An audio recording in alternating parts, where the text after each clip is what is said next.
तो हम लोगों ने हाइड्रोजन चैप्टर में डाइहाइड्रोजन मीन्स H2 के बारे में काफी कुछ चीजें पढ़ लिया था। अब हम लोग आज करते हैं वाटर के बारे में। तो हम लोगों को इस चैप्टर में 3 चीजें करनी होती थी, पहले हाइड्रोजन गैस, फिर H2O एंड लास्ट में H2O2। तो हाइड्रोजन जो एटम होता है वो H2O मॉलिक्यूल को फॉर्म करता है। और वाटर का सिग्निफिकेंट तो आपको पता ही होता है कि हम लोग अपने लाइफ को इमेजिन भी नहीं कर सकते वाटर के बिना। तो वाटर हमारा मतलब बहुत बड़ा रोल प्ले करता है हमारी लाइफ में। वाटर हमको पता ही होता है डेली पीना होता है। और इसमें कोरोना वायरस के टाइम पे तो हमको हॉट वाटर का काफी ज्यादा यूज पड़ता है, और साथ में स्टीम का भी। वो हमें काफी मतलब बहुत ज्यादा हेल्प करता है एक्चुअल में कोरोना वायरस से बचने के लिए। मतलब हॉट वाटर और स्टीम ये आप लोगों को पता होगा। तो वाटर आपको पता ही होगा कि आपका कि वाटर का बहुत बड़ा रोल होता है। इवन हमारी जो बॉडी होती है नियरली 70% वाटर से ही बनती है। तो देखो यहाँ पे कि आपके पास लिखा हुआ है कि major part of all the living organisms is made up of water. तो ये वाटर से बनता है। हम लोग अब क्या करेंगे, अपने क्लास जो इनऑर्गेनिक होगा उसके पैटर्न को थोड़ा और चेंज करेंगे। मैं कुछ नोट्स पहले से प्रिंटेड दे दिया करूंगा, जिससे आपको मतलब आपको काफी ज्यादा फायदा मिलेगा। तो ऑलरेडी रिटर्न होगा तो मुझे लिखने में क्या होगा, टाइम वेस्ट नहीं करना पड़ेगा। अदरवाइज मुझे लिखने में बहुत ज्यादा टाइम वेस्ट करना पड़ता था।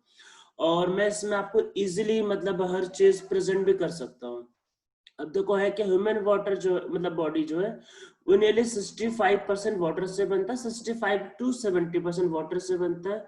कुछ प्लांट है जो एक्वेटिक प्लांट होते हैं, some plant have as much as 95% water. कुछ प्लांट्स में तो 95% तक वाटर होता है जो एक्वेटिक प्लांट होते हैं। और आपको पता ही होता है ये क्रूशियल कंपोनेंट होता है of all living form. It is solvent of great importance. और द डिस्ट्रीब्यूशन अर्थ सरफेस पे क्या होती है, यूनिफॉर्म नहीं होती, आपको पता ही होगा।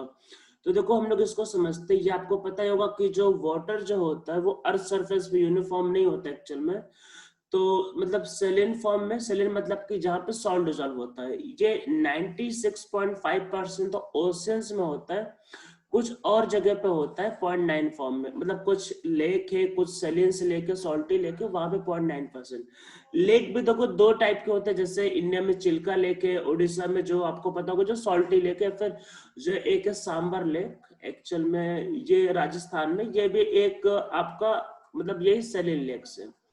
तो जैसे कुछ फ्रेश वाटर लेक्स होते हैं एंड कुछ सैलियंस लेक होते हैं, मतलब दो टाइप के लेक होते हैं।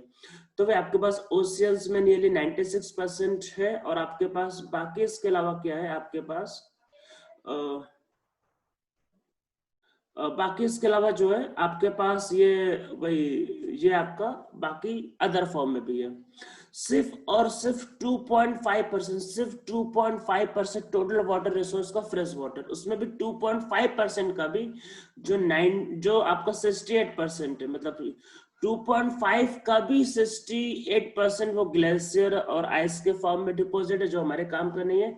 उसका 30% ग्राउंड वाटर है, मतलब वही अंडरग्राउंड वाटर है। आपको पता होगा अंडरग्राउंड में जो हम लोग बोरिंग के थ्रू निकाल लेते हैं। और सिर्फ 1.2% मतलब 2.5 का 1.2%, 1.2% सरफेस वाटर। उस सरफेस वाटर में भी क्या है कि कुछ लेक के फॉर्म में है, कुछ रिवर के फॉर्म में है। एक्चुअल में ये आपका ये लिविंग थिंग मतलब ऐसा आपको दिया है। और सम पार्ट क्या है, कुछ एटमॉस्फेयर में प्रेजेंट है। ठीक है, कुछ एटमॉस्फेयर में प्रेजेंट है, कुछ पार्ट। ये आपका ऐसा डिस्ट्रीब्यूशन होता है। लिविंग थिंग मतलब हमारे मतलब इंसानों के अंदर, जानवरों के अंदर, एनिमल्स एंड प्लांट्स के अंदर।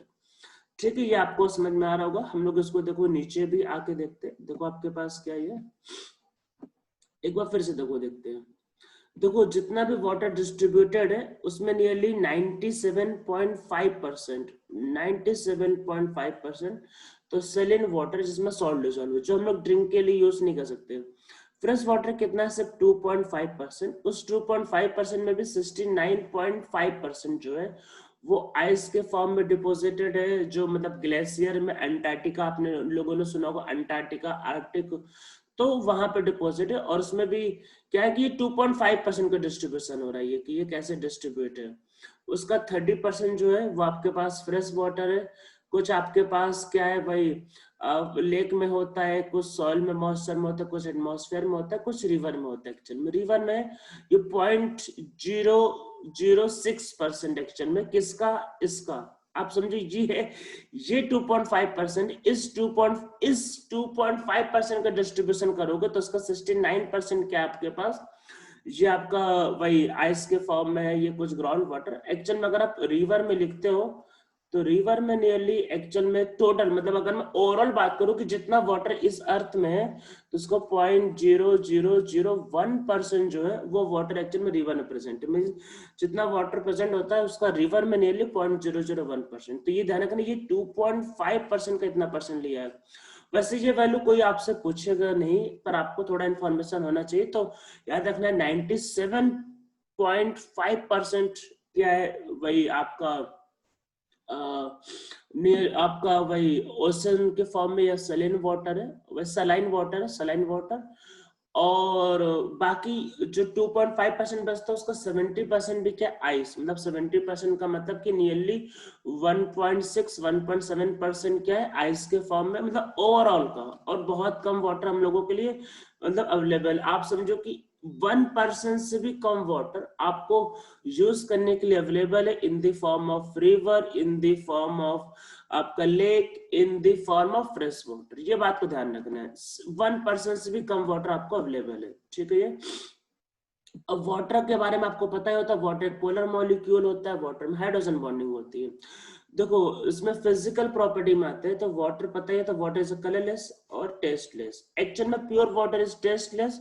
वाटर को टेस्ट देने के लिए उसमें मिनरल ऐड किए जाते हैं। हम लोग जो पीते हैं वो ध्यान रखना प्योर वाटर नहीं, प्योर वाटर तो हम पी ही नहीं सकते।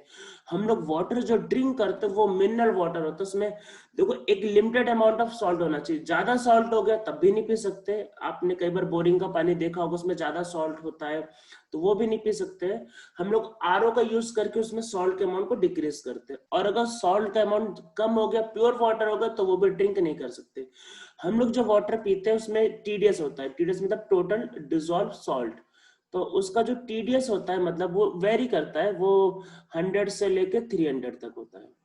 70 भी पी सकते हैं, उससे कम होने पे हमको टेस्ट ही नहीं आएगा तो उसको पीने में दिक्कत है। तो हमें, क्योंकि हमारी बॉडी में कुछ मिनरल्स की जरूरत भी पड़ती है, जैसे पोटेशियम हो गया, सोडियम हो गया, आयंस के फॉर्म में। तो इसका हम लोग वही टोटल डिसॉल्व सॉल्ट होता है नॉर्मली 100 से 300 के बीच में जो हम लोग ड्रिंक करते हैं।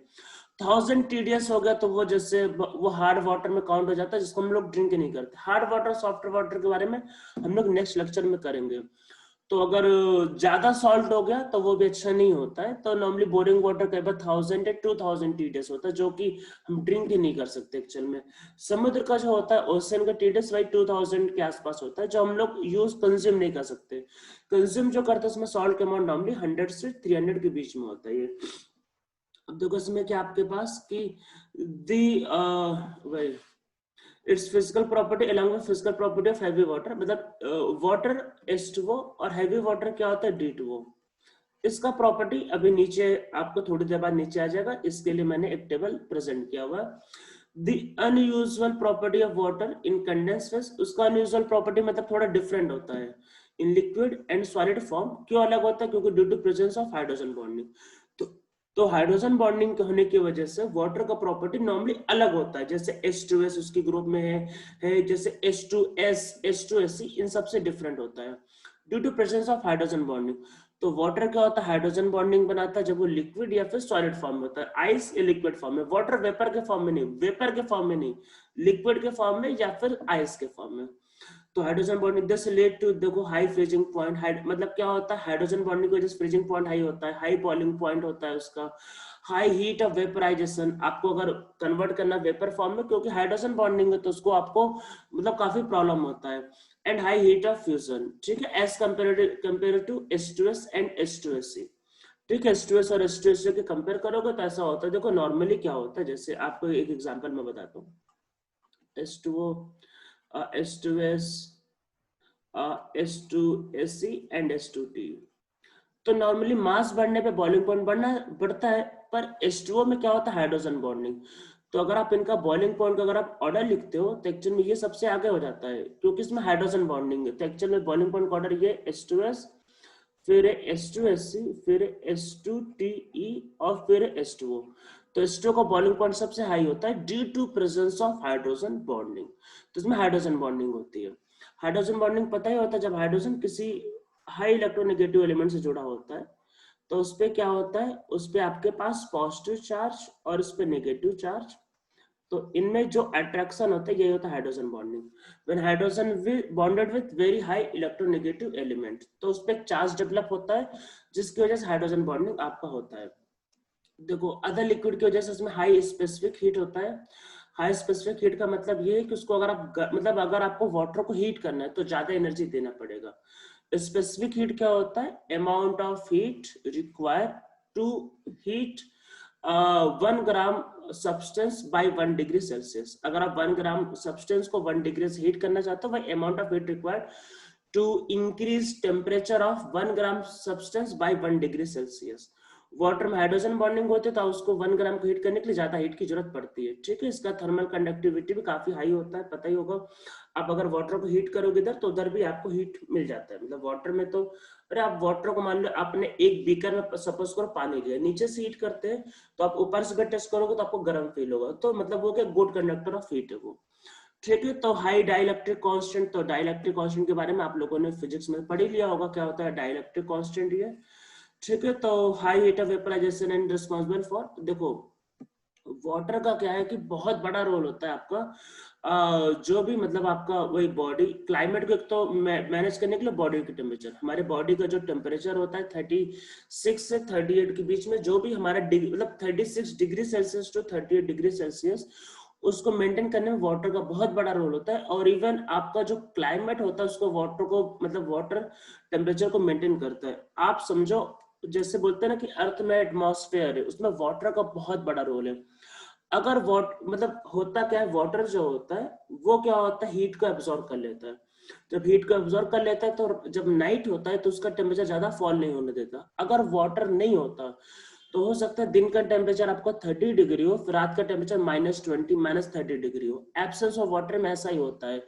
तो वाटर क्या होता है, एक मॉडरेट टेम्परेचर को मेंटेन करने में बहुत हेल्प करता है अर्थ का। अगर वाटर का एब्सेंस होता तो बहुत ज्यादा टेम्परेचर वेरी करता अर्थ का, और उस कंडीशन पे फिर लिविंग थिंग का यहाँ पे रहना काफी डिफिकल्ट होता। तो उसमें क्या high heat of vaporisation of water and heat capacity, उसका हीट कैपेसिटी काफी हाई होता है। तो मतलब क्या होता है, मॉडरेट करता है क्लाइमेट को और बॉडी टेम्परेचर को। एक्सेलेंट सॉल्वेंट, ये तो पता ही होता है, वाटर को यूनिवर्सल सॉल्वेंट बोलते हैं। वो क्या होता है, चीपली अवेलेबल होता है और नियरली सब चीज को डिसॉल्व कर लेते हैं, नियरली हर चीज को। मतलब देखो 100% तो कुछ नहीं होता, पर मोस्ट ऑफ द थिंग को वो क्या होता है डिसॉल्व कर लेते हैं। तो वो क्या आपके पास एक्सेलेंट सॉल्वेंट है, checking for transportation of ion and molecule. और ये मेटाबॉलिज्म को क्या है कि आपका इसमें यूज पड़ता है। ड्यू टू हाइड्रोजन बॉन्डिंग आपको वही कि आपको कोवेलेंट मतलब हाइड्रोजन बॉन्डिंग की वजह से क्या होता है, वो एल्कोहल और कार्बोहाइड्रेट्स को भी डिसॉल्व कर लेता है। अरे आपको सॉल्बिलिटी के लिए रूल याद रखना, like dissolve like. Water is polar, तो वो क्या होता है, polar molecule like alcohol and carboxylic acid को डिसॉल्व कर लेता है। देखो ये कुछ प्रॉपर्टीज है H2O एंड D2O के बारे में। देखो इसका जो मॉलिक्यूलर वेट है वो आपके पास 18 है और इसका मॉलिक्यूलर वेट 20। अब भाई हैवी है तो हर चीज की ज्यादा होगी। देखो डेंसिटी इसकी ज्यादा होती है, बॉइलिंग पॉइंट भी इसका ज्यादा होता है, स्लाइटली मेल्टिंग पॉइंट भी ज्यादा होता है। हीट ऑफ वेपराइजेशन मींस आपको वही वेपर में कन्वर्ट करने की। अब जैसे मैंने कहा मास ज्यादा होता है तो फिर हीट ऑफ वेपराइजेशन ज्यादा, मतलब बॉइलिंग पॉइंट ज्यादा, हीट ऑफ वेपराइजेशन ज्यादा होगा। तो एक तो हाइड्रोजन बॉन्डिंग भी होगा प्लस मास भी ज्यादा, और साथ में देखो हीट ऑफ फ्यूजन। फ्यूजन का मतलब होता है सॉलिड टू लिक्विड, तो सब कुछ D2O का ज्यादा होता है। इवन जैसे देखो वही फिर से देखते हैं, फ्रीजिंग पॉइंट देखो इसका ज्यादा है, मेल्टिंग पॉइंट। इवन डेंसिटी की बात करोगे, डेंसिटी तो इसका ज्यादा होता है। और आपके पास हाँ ये आपका टेम्परेचर ऑफ मैक्सिमम डेंसिटी, तो सबको पता ही होता है वाटर का मैक्सिमम डेंसिटी 4 डिग्री पे होता है। वाटर का मैक्सिमम डेंसिटी 4 डिग्री पे होता है और D2O का है 11.2। इसको याद रखना है, D2O का मैक्सिमम डेंसिटी 11.2 डिग्री पे, वाटर का क्या होता है 4 डिग्री पे। पीएच पता होता है, न्यूट्रल के लिए हम लोग पीएच जो बोलते हैं, तो न्यूट्रल का जो पीएच होता है वाटर का वो 7 होता है और इसका है 7.43, ठीक है। तो वाटर न्यूट्रल का पीएच क्या है 7 एंड D2O का है 7.43। ये डिफरेंस क्या होता है, डिफरेंस होता है क्योंकि डी का जो होता है एक्चुअल में वो डी हैवी आइसोटोप है, तो डी और ओ का बॉन्ड थोड़ा स्ट्रॉन्ग होता है, तो इस वजह से इसमें पीएच में चेंजेस आते हैं। अब देखो यहाँ पे क्या है वाटर के बारे में, तो वाटर आपको पता ही है कि आपको बेंड होता है, देखो ये वाटर का स्ट्रक्चर मैंने नीचे दिखा दिया, और इसमें डायपोल मोमेंट होता है, सबको पता ही है क्योंकि इसमें लोन पेयर भी होता है। तो ये आपका नेट ये भी इधर खींचेगा और ये भी ऊपर ही जाएगा, तो नेट में डायपोल मोमेंट ऊपर साइड होता है, ठीक है। तो देखो क्या होगा, इन गैस फेस आपका एक बेंट मॉलिक्यूल होता है, गैस में bent molecule neutral structure high polar molecule, और लिक्विड में क्या होता है, एसोसिएटेड होता है due to hydrogen bonding. Liquid और सॉलिड में हाइड्रोजन बॉन्डिंग होती है। क्रिस्टलाइन मतलब वो solid form, crystalline form of water is ice at atmospheric pressure. Ice crystallize in hexagonal form. Hexagon बनाता है but at very low temperature, मतलब बहुत लो टेम्परेचर हो जाएगा। जैसे कि देखो आपका आइस जो होता है हेक्सागोनल फॉर्म बनाता है, जैसे -5 -10 डिग्री, मतलब नॉर्मल केस में जो आपको आइस मिलता है वो हेक्सागोनल होता है, but at very low temperature, जब आपको -100 -200, जो आप नॉर्मली नहीं देखोगे, मतलब जो आपको प्रैक्टिकली नहीं दिखता है। प्रैक्टिकली जो आइस दिखता है हम लोग जो घर में यूज करते हैं वो हेक्सागोनल वाला ही होता है आपके पास, हम लोग इसी की बात करेंगे अभी। तो but at very low temperature वो क्या होता है, क्यूबिक फॉर्म में। ध्यान रखना, एट वेरी लो टेम्परेचर में -100 -200 पे क्यूबिक फॉर्म में जाता है। आइस की डेंसिटी पता होता है, वाटर से कम होता है, इसलिए आइस फ्लोट करता है, ये तो सबको पता होता है। आइस में फ्री स्पेस होता है, तो इस वजह से क्या होता है, आइस का डेंसिटी क्या होता है आपका कम होता है। इसके बारे में नीचे इसका स्ट्रक्चर देखेंगे, ठीक है। विंटर सीजन में क्या होता है कि ये लेक को एक थर्मल इंसुलेशन प्रोवाइड करता है, जिसकी वजह से एक्वेटिक एनिमल क्या होता है, सर्वाइव करते हैं। ये एक बहुत इंपॉर्टेंट पार्ट है। देखो होता है जैसे मान लो आपके पास ये लेक है, तो मान लेते ये लेक का बॉटम है, तो होता है कि आपके पास जैसे नीचे का जो टेम्परेचर होता है वो 4 डिग्री है, ठीक है, क्योंकि 4 डिग्री पे उसकी डेंसिटी ज्यादा होती है, और आइस और वाटर में आइस की डेंसिटी कम।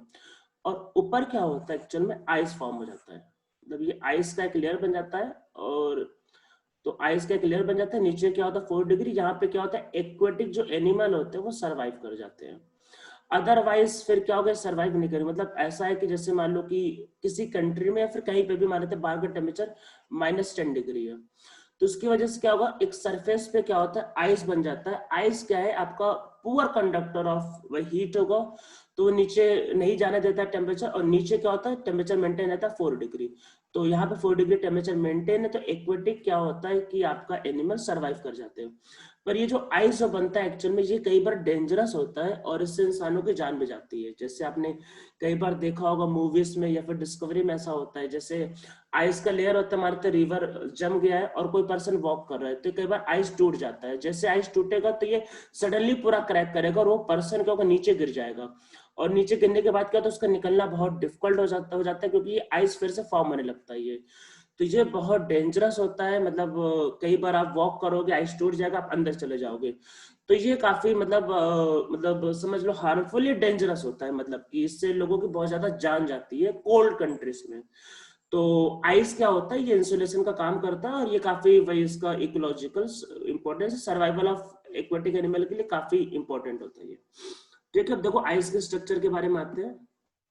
तो आइस पता ही होता है 3 डायमेंशनल स्ट्रक्चर होता है नॉर्मली। हेक्सागोनल स्ट्रक्चर की हम बात करेंगे एक्चुअल में जो होता है। क्यूबिक वाला बहुत लो टेम्परेचर होता है, जो हम लोग प्रैक्टिकली देखते नहीं है, ठीक है। ये इसमें एक बात बताना, ये क्वेश्चन आप समझो, ये जो लिखा हुआ है ये नीट में अभी 2 साल पहले आया है। तो उसमें ये था कि each oxygen atom surrounded by tetrahedrally, ये स्टेटमेंट था। उसमें लिखा था कि 2 ऑक्सीजन एटम 4 हाइड्रोजन एटम, तो ये था उसमें आंसर कि each oxygen atom is surrounded by 4 oxygen atom at a distance of 276 picometre. तो उसमें डिस्टेंस तो नहीं मेंशन किया था, पर ये बोला था कि किससे सराउंड होता है। तो याद रखना कि एक ऑक्सीजन एटम 4 ऑक्सीजन एटम से सराउंड होता है। ये यही लाइन बाय लाइन आपको नीट में 2 साल पहले आया था मेडिकल के एग्जाम में। तो ये सब चीजें लाइन बाय लाइन मैंने जो लिखा है, लाइन बाय लाइन आपको नीट के एग्जाम में या फिर जेईई के एग्जाम में पूछा जा सकता है। देखो ये आइस का स्ट्रक्चर है, और ये दोनों एक ही स्ट्रक्चर। देखो मैं आपको बताता हूँ कैसे। जैसे मान लो आप कोई भी ऑक्सीजन मान लेते हैं कि आपने इस ऑक्सीजन को मान लेते, ये देखो रेड ऑक्सीजन मान लेते, आपने इस ऑक्सीजन को पकड़ा, सपोज करते हमने इस ऑक्सीजन को पकड़ा इसको, तो देखो इसको पकड़ा, तो देखो इसके बगल में देखो पहले हाइड्रोजन होगा फिर ऑक्सीजन, तो एक ऑक्सीजन, 2 ऑक्सीजन, देखो 3 और ये 4, मतलब पहले हाइड्रोजन फिर ऑक्सीजन है। तो देखो आपका ये जो डिस्टेंस है ये एक्चुअल में ये फिक्स है, ये कितना होता है 276 पिकोमीटर, ऐसा होता है। देखो ये ऐसा हो सकता है कि जैसे ये ऑक्सीजन से हाइड्रोजन हो जाए और उसके बाद फिर ऑक्सीजन, तो ऐसा। तो वही आपको दिखा रहा है, देखो ये ऑक्सीजन से हाइड्रोजन और फिर ऑक्सीजन। तो एक ऑक्सीजन के सराउंड में 4 ऑक्सीजन होता है जिनका डिस्टेंस कितना होता है 276 पिकोमीटर। डिस्टेंस नहीं भी याद रखोगे तब भी चल जाएगा, पर ये इंपॉर्टेंट, ये आ चुका है एग्जाम में। और इसमें भाई आपका हाइड्रोजन होता है, तो इसमें आपको दिख रहा वाइड ओपन होल है, तो ये फ्री स्पेस है। आइस में फ्री स्पेस होते हैं, देखो हर जगह फ्री स्पेस है। तो फ्री स्पेस होने की वजह से आइस का वॉल्यूम ज्यादा होता है, इसलिए उसका डेंसिटी कम होता है। आप क्या करना कि आपको अगर ये चीज समझना है तो आप एक पानी के बोतल में क्या करो, मतलब वही वाटर ले लो और एक बोतल में वाटर ले लो और उसको फ्रीजर में रख दो। तो क्या होगा, जब वो वाटर आइस में कन्वर्ट होगा तो आइस का वॉल्यूम ज्यादा होता है, वो एक्सपेंड करेगा तो बॉटल जो होगा टूट जाएगा वो। तो याद रखना कि आइस का वॉल्यूम ज्यादा होता है, तो वह इसलिए उसका डेंसिटी क्या होता है, कम होता है, उसमें ढेर सारे फ्री स्पेस होते हैं। ठीक है ये। तो इस फ्री स्पेस में इवन बोला है कि मतलब इंटरस्टेशन मतलब कि फ्री स्पेस, वही तो आप किसी भी छोटे मॉलिक्यूल को चाहो तो यहाँ फिट कर सकते हो, ऐसा है। ठीक है, अब देखते हैं हम लोग इसके कुछ केमिकल प्रॉपर्टीज पे आते हैं। देखो फिजिकल प्रॉपर्टी तो समझ लिया, उसका क्या है, आपका कलरलेस, आपका टेस्ट लिस्ट। अब इसके केमिकल प्रॉपर्टी पे आते हैं। तो वाटर का देखो सबसे पहले केमिकल प्रॉपर्टी क्या है आपका, वो एम्फोटेरिक होता है। एम्फोटेरिक मतलब वो it can behave as acid as well as base. तो ability to behave as acid as well as base. तो ये ब्रोस्टेट क्या होता है, एसिड विद अमोनिया, और बेस होता है H2S के साथ। देखो अगर आप H2O का रिएक्शन अगर आप अमोनिया के साथ करोगे तो ये पता ही होता है अमोनिया और वाटर में, वाटर स्ट्रॉन्ग एसिड है, लेफ्ट से राइट जाने पे एसिडिटी बढ़ता है, वाटर राइट में तो एसिड है। तो वाटर एच का क्या लॉस करेगा, तो ये बनेगा OH माइनस और साथ में बनेगा NH4 पॉजिटिव। ठीक है, वाटर एसिड और अमोनिया बेस है तो उसको H बाई लेना पड़ेगा और कोई ऑप्शन नहीं है। और वहीं पे अगर वाटर के सामने अगर H2S होता है तो आपको पता ही होता है टॉप से बॉटम आने पे एसिडिटी बढ़ती है। तो H2S का स्ट्रॉन्ग एसिड है, तो ऐसे केस में क्या बनेगा, OH minus and this is acid, तो H का लॉस करेगा तो गेन करेगा, तो this will form H3O positive and HS minus. ठीक है, इसमें ये एसिड है और इसमें ये एसिड है। तो एसिड का काम है H को देना और बेस का काम है H को लेना। ठीक है, तो ये आपका रिएक्शन होता है, एसिड बेस रिएक्शन समझ में आपको आ रहा होगा ये। और रिडॉक्स रिएक्शन इन्वॉल्विंग वाटर। ठीक है, तो वाटर आपको पता ही होता है कि ये आपका रिडॉक्स रिएक्शन में भी जा सकता है। देखो होता क्या है, water can easily reduce by dihydrogen, मतलब reduce to dihydrogen by high electropositive metal. देखो होता क्या है कि अगर आप किसी भी मेटल मतलब स्ट्रॉन्ग मेटल का रिएक्शन अगर आप वाटर के साथ करते हो, हाइड्रोजन गैस रिलीज होता है। स्ट्रॉन्ग मेटल का मतलब कि जैसे सपोज करते अगर आपने अगर Na का रिएक्शन अगर वाटर के साथ किया, देखो एक सीरीज होता है स्टैंडर्ड रिडक्शन पोटेंशियल सीरीज, उसमें क्या होता है सोडियम क्या रिड्यूस होने की टेंडेंसी कम होती है, सोडियम ऑक्सीडाइज होना चाहता है तो Na प्लस बनाएगा और ये हाइड्रोजन गैस को रिलीज कर देगा। आप किसी भी मतलब स्ट्रॉन्ग मेटल को ले सकते हो, ये तो मतलब सोडियम तो कोल्ड वाटर से भी कर जाता है, जैसे इवन आप चाहो तो जैसे मैग्नीशियम ले सकते हो और इसके रिएक्शन H2O के साथ alkali metal alkaline earth metal, तो ये क्या बनाएगा MgOH ट्वाइस और हाइड्रोजन गैस को रिलीज कर देगा। ठीक है, ये रिएक्शन हो जाएगा। जैसे जिंक लोगे तो जिंक की रिएक्टिविटी स्लाइटली थोड़ा सा कम होता है तो आपको हॉट वाटर लेना पड़ेगा। तो एक्चुअल में मतलब जैसे जैसे समझो जैसे सोडियम उसकी ऑक्सीडाइज होने की टेंडेंसी बहुत ज्यादा है, तो जैसे जैसे मेटल की ऑक्सीडाइज होने की टेंडेंसी कम होती जाएगी तो आपको टेम्परेचर बढ़ाना पड़ेगा। तो जिंक की टेंडेंसी थोड़ी सी कम है, इसलिए जिंक के केस में आपको थोड़ा सा टेम्परेचर बढ़ाना पड़ेगा, तो उसको हम लोग वार्म वाटर लेंगे थोड़ा सा, मतलब वार्म, हॉट भी नहीं वार्म, मतलब 60-70 डिग्री आराम से रिएक्शन हो जाएगा। तो ये रिएक्शन हो सकता है ये। ठीक है ये, और मतलब मोस्ट ऑफ द मेटल जो होते हैं वो वाटर से रिएक्शन करके क्या होता है, वही आपको देखो बोला हाईली इलेक्ट्रोपॉजिटिव मेटल क्या होता है, हाइड्रोजन गैस को रिलीज करते हैं। पर कुछ मेटल होंगे ध्यान रखना जो हाइड्रोजन गैस को कभी रिलीज नहीं करते, तो वो याद रखना copper, silver, mercury, gold and platinum. ये पांचों मतलब copper, silver, mercury, gold, platinum, ये वाटर के साथ रिएक्शन करके कभी भी हाइड्रोजन गैस को रिलीज नहीं करते, चाहे कितना भी हॉट वाटर चाहे कितना भी स्टीम हो। ठीक है, तो ये आपके ध्यान रखना है। अब इसका देखो होता क्या है, हम लोग आपका वही कि वही ग्रेट सोर्स ऑफ डाइहाइड्रोजन। ठीक है, आपके पास वही आपका हाइड्रोजन गैस देखो रिलीज हो रहा है ना ये, इसलिए water is oxidised to O2 by photosynthesis. Photosynthesis तो सबको पता ही होगा क्या होता है। तो फोटोसिंथेसिस के केस में क्या होता है, तो ये पता ही होगा कि जो प्लांट होता है वो बाहर से CO2 अब्सॉर्ब करता है, ये तो सबको पता ही होगा। और इसकी रिएक्शन H2O के साथ होती है, तो आपके पास क्या बनता है, ग्लूकोज C6H12O6 और ऑक्सीजन गैस रिलीज हो जाएगा। इसको बैलेंस करते हैं तो 6 carbon and hydrogen will be 6, तो ये 1 होगा, और ऑक्सीजन कितने हो गई आपके पास 6 ऑक्सीजन, तो यहाँ पे 6 ऑक्सीजन। ठीक है, तो ये आपका रिएक्शन होता है। मतलब कि अगर आप वाटर के रिएक्शन CO2 के साथ करोगे तो ग्लूकोज बनेगा प्लस ऑक्सीजन गैस रिलीज होगा आपके पास। तो with fluorine it is also oxidise to oxygen gas. तो देखो होता क्या एक्चुअल में, अगर आप इसमें F2 की रिएक्शन अगर आप H2O के साथ कराते हो तो इसमें क्या बनेगा, ये 4H+ बन सकता है और 4F-, मतलब आपके पास समझ लो 4HF बन सकता है ये, और साथ में आपके पास क्या रिलीज होगा, O2। HF एक्शन में कैसेड है तो आप H+ और F- अलग अलग भी लिख सकते हो, आप चाहो तो कंबाइन भी लिख सकते हो। तो वैसे HF एक वीक एसिड है, मतलब स्ट्रॉन्ग एसिड नहीं है एक्चुअल में, पर आप चाहो तो इसको अलग अलग भी लिख सकते हो और इसको कंबाइन भी, वो आपको चॉइस है। ठीक है, तो दोनों एक्चुअल में दोनों फॉर्म में होता है।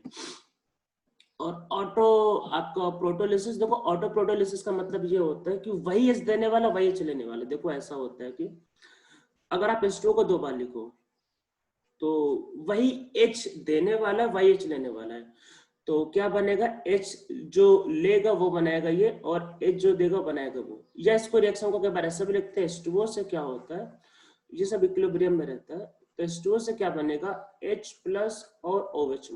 तो ये आप बोल सकते हो ऑटो प्रोटोलिसिस और वाटर, दोनों में से कोई भी रिएक्शन चल सकता है।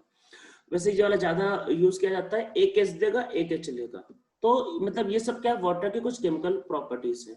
तो मतलब वाटर क्या होता है आपका, वाटर मेटल के साथ रिएक्शन करके हाइड्रोजन गैस रिलीज करता है, वाटर वही रिड्यूस ऑक्सीडाइज का काम कर लेता है। और वाटर क्या होता है, इवन आपका रिएक्शन करता है ऐसा एसिड ऐसा बेस, मतलब एम्फोटेरिक के जैसे। अब देखो हाइड्रोलिसिस रिएक्शन की बात करते हैं, तो हाइड्रोलिसिस तो पता ही होगा, मैंने ऑर्गेनिक केमिस्ट्री में तो न जाने कितनी बार बताया हाइड्रोलिसिस के बारे में, जैसे A+ और B-। तो जब भी हाइड्रोलिसिस करना है तो क्या समझना है, H+ और OH-। माइनस वाला इसको पकड़ाना होता है और प्लस वाला इसको। तो हाइड्रोलिसिस के बारे में तो बहुत ज्यादा किया हुआ है। So due to high dielectric constant, it is a strong hydrating agent. It dissolve many ionic compound, however, certain covalent and ionic compound are hydrolyzed. तो hydrolyzed जैसे बहुत फेमस मॉलिक्यूल तुमने किए हुए ऑर्गेनिक केमिस्ट्री में, जैसे अगर आपके पास RCl है, अगर आप इसका हाइड्रोलिसिस करोगे तो बनता है ROH, ठीक है, plus HCl। Hydrolysis normally neutral medium में क्या होता है, प्रेफर नहीं होता, पर किसी को भी कर सकते हो। तो आप लोगों को एक पता होगा, एक होता है आपका एनहाइड्राइड। मतलब एनहाइड्राइड क्या होता है, जैसे एसिड से वाटर निकाल लो तो एनहाइड्राइड बनता है, जैसे जैसे P4O10। एनहाइड्राइड के बारे में हम लोग आगे समझ लेंगे कभी। तो अगर आप P4O10 की रिएक्शन अगर आप H2O के साथ करते हो तो इससे बनेगा H3PO4। एक्चुअल में कैसे पहचानोगे, इसका ऑक्सीडेशन स्टेट चेंज नहीं होना चाहिए, तो इसको बैलेंस करने के लिए 4, और ये कितना होगा हाइड्रोजन आपके पास, कितना होगा 6। तो ऐसे अगर आपके पास सल्फर होगा, मान लेते हैं SO3, अगर आप इसका रिएक्शन H2O के साथ करोगे तो बनेगा आपके पास H2SO4, और इसको बैलेंस करने के लिए कितना होगा, अच्छा ठीक है, बैलेंस ही आपके पास ये रिएक्शन हो सकता है। इवन आप चाहो तो इसमें एक रिएक्शन और ले सकते हैं, अगर आप Cl4 का अगर आप रिएक्शन कराते हो वाटर के साथ तो आपके पास बनता है SiO2 सिलिका। एक्चुअल में सिलिका, इस सिलिका बनेगा प्लस 4H से रिलीज होता है, सिलिका बनता है सिलिका। सिलिका पता ही होता है, सिलिका मीन सैंड होता है। ऑक्सीजन मोस्ट एबंडेंट एलिमेंट है अर्थ का, और सिलिकॉन जो है वो सेकेंड मोस्ट एबंडेंट एलिमेंट है अर्थ के। बात को ध्यान रखना है, ठीक है। और साथ में ही कुछ हाइड्रेट का फॉर्मेशन करता है। हाइड्रेट मींस जैसे आप लोगों ने कोऑर्डिनेशन कंपाउंड में तो पढ़ा ही होगा, काफी ढेर सारे ऑक्सीजन के साथ, तो वही काफी ढेर सारे क्या होता है एक्वस सॉल्यूशन बनाते हैं सॉल्ट के साथ, जो क्रिस्टलाइज करते हैं। Such an association of water is of different type. तो जैसे आपके पास क्या हो सकता है, जैसे आपके पास इसमें हो सकता है वही कोऑर्डिनेटेड वाटर। अरे कोऑर्डिनेटेड वाटर में कुछ नहीं, जैसे ये आयरन के साथ है तो H2O अंदर हो सकता है, कुछ ऐसा, मतलब इस टाइप का कोई भी एग्जांपल हो सकता है, ठीक है, जहां पर वो अंदर प्रेजेंट होता है। तो जब भी वो अंदर प्रेजेंट होता है तो वो कहलाता है कोऑर्डिनेटेड वाटर। तो जब वो अंदर प्रेजेंट होगा तो कोऑर्डिनेटेड वाटर कहलाएगा। सेकंड आपके पास वो इंटरस्टिशियल वाटर। इंटरस्टिशियल वाटर का मतलब ये होता है कि मॉलिक्यूल में कुछ वॉइड है, कुछ फ्री स्पेस है, वहां पे जाके वो ऑक्यूपाई हो गया। जैसे फेमस एग्जांपल है BaCl2.2s2। ठीक है, ऐसा कोई मॉलिक्यूल जिसके इंटरस्टिशियल का मतलब होता है, ध्यान रखना, फ्री स्पेस था, वहां पे जाके वो ऑक्यूपाई करता है। और कुछ हाइड्रोजन बॉन्डिंग भी हो सकता है कभी।